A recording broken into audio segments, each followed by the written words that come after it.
how do we focus our minds? This focus of the mind is actually very important for success in the world and in spiritual life also.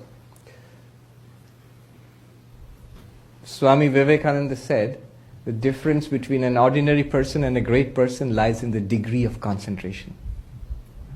And he himself had extraordinary powers of concentration.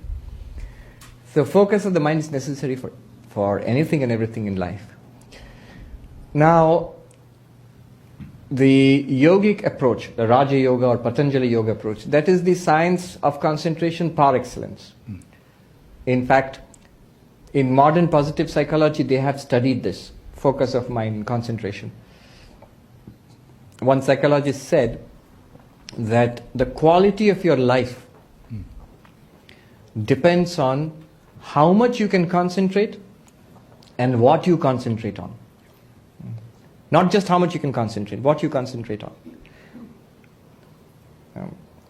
Actually, this lady who wrote the book Rapt, R-A-P-T, Rapt, she's talking about a cancer patient who suffered a lot and decided that she would not keep her mind on suffering anymore because it's inevitable that suffering is going to come.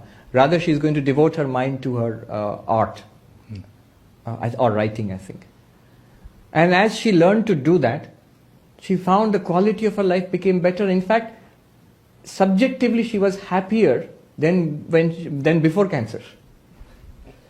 So she says that what you think about. So am I thinking about my writing and art, or am I thinking about the pain and the cancer and the co-payments and so on? What am I thinking of? Where do I put my mind? And how much of the mind I can put on that? Milton said in Paradise Lost, the mind in its own place can make a heaven of hell and a hell of heaven. So it has been studied. A classic book in this regard is Mihai Csikszentmihalyi's Flow. You're aware of that book? Yeah. So he has studied this phenomenon of attention and its link with the quality of life. And in fact, he mentions Patanjali Yoga there. He says, the best methodology that I have seen for attainment of flow is in this ancient technique of Patanjali Yoga. Yeah. Am I audible to everybody? Yes. So that's one method by Patanjali Yoga. That's the method of concentration, where you train your mind to think of one thing and keep on excluding everything else, bringing your mind back to that thing again and again. And there's a whole science in it. In fact, Mihai Csikszentmihalyi, there he points it out, that it's basically a function of two things. One is the challenge posed by the environment, and other is your skill. He gives an example. Suppose you're playing tennis. When you begin to play tennis, it's a great thing just to return a serve. So all your energies and your concentration, focus, you're all aroused and ready to face the challenge. And if you're able to return the serve, that is, you attain flow there. Yeah. But that flow point, it's a match between the challenge and your skills. Your skill is exactly up to that level. But then this point of flow is dynamic. After some time, what happens is, if you keep just returning a serve, it becomes boring after some time because your skill has now exceeded the challenge. Now you need to up the challenge. So maybe you need to play a game. Then you maybe need to play a game against a good player, and so on. So this flow, focus, is a question of challenge and skill. Too much challenge, like in a workplace which is full of pressure, many people know in Manhattan it's like that. Then if your skill, your capacity is below the level of challenge, it leads to anxiety. Yeah. Uneasiness, anxiety, strain. If the challenge is way below your skills, it leads to boredom. If they are well balanced, at that point you get flow, focus, what you're asking. What does that mean practically? Practically what it means is that if you want focus and flow, you need to increase the challenge to meet your abilities. If the challenge is beyond your abilities, the environment is putting too much pressure on your abilities, then you need to break it down into smaller chunks and deal with it one at a time, a little bit at a time, manageable bits at a time. That's in principle. It's easier said than done. But there are other things to consider also in focus. One thing is, one thing which scatters our minds is self-interest. If I am in it for myself, if my idea is that I am in it for this particular person, then always I'll be tense. What have I gained? What have I lost? How much do I get out of this? I'm not relaxed anymore. Selfishness leads to a scattered mind. It can lead to a kind of narrow focus on my own interests, but always it will be vulnerable and you're open to anxiety and fear and frustration. Unselfishness. The unselfish mind is relaxed mind. So the more you are about doing good to the organization you work for, the family unit you are with, or the community, or in general for others, you are relaxed about yourself. Or you are worshipping God in your actions. You're offering all of your actions up as worship of the Lord. It's not so much what I'll get out of it. Swami Ranganathanandaji said, what is spirituality after all? Simplest definition of spirituality. Most practical. He said, spirituality is, when I close my eyes, I find peace within. When I open my eyes, my attitude is, what can I do for you?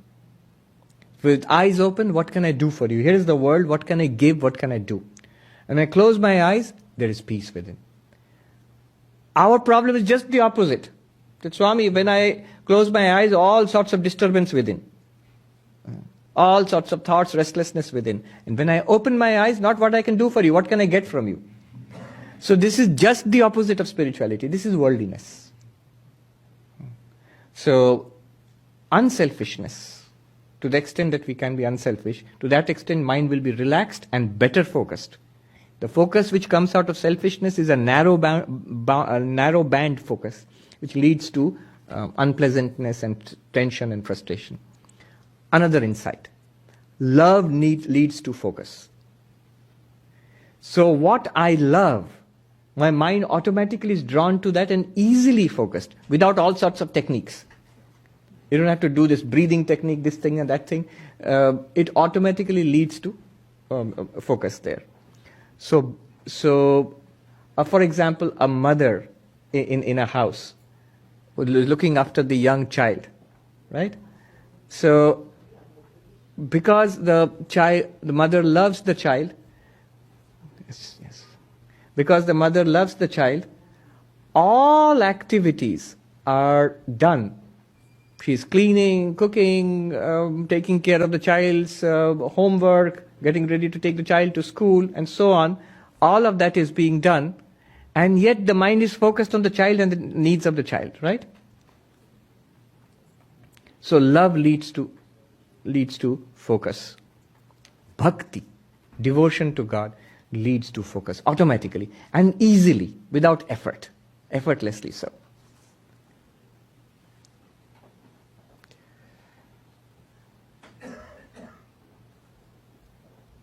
And one more thing, this is what we discussed today, no mind. When you realize that you are that one existence consciousness bliss, and all of this world is your appearance, then the mind remains calm and steady, like the unflickering flame. Look at the mind of that prince, the story of the princess of Kashi. The mind of the prince was disturbed and agitated. You will smile and say, unnecessarily so. For what? But that's exactly our condition. Unnecessarily so. For what?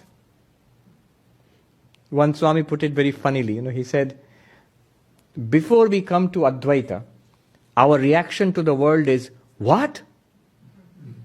And after we get Advaita, our reaction is, so what? So that calmness, that relaxed, focused attitude, steady attitude comes from that. That is no mind. No mind is not thinking, not shutting down the mind. That is no mind. So these are some of the ways. If you have, those who are discerning, you would have seen, I basically talked about Karma Yoga, Bhakti Yoga, Raja Yoga and Jnana Yoga. Yeah, these are the ways. Thank you.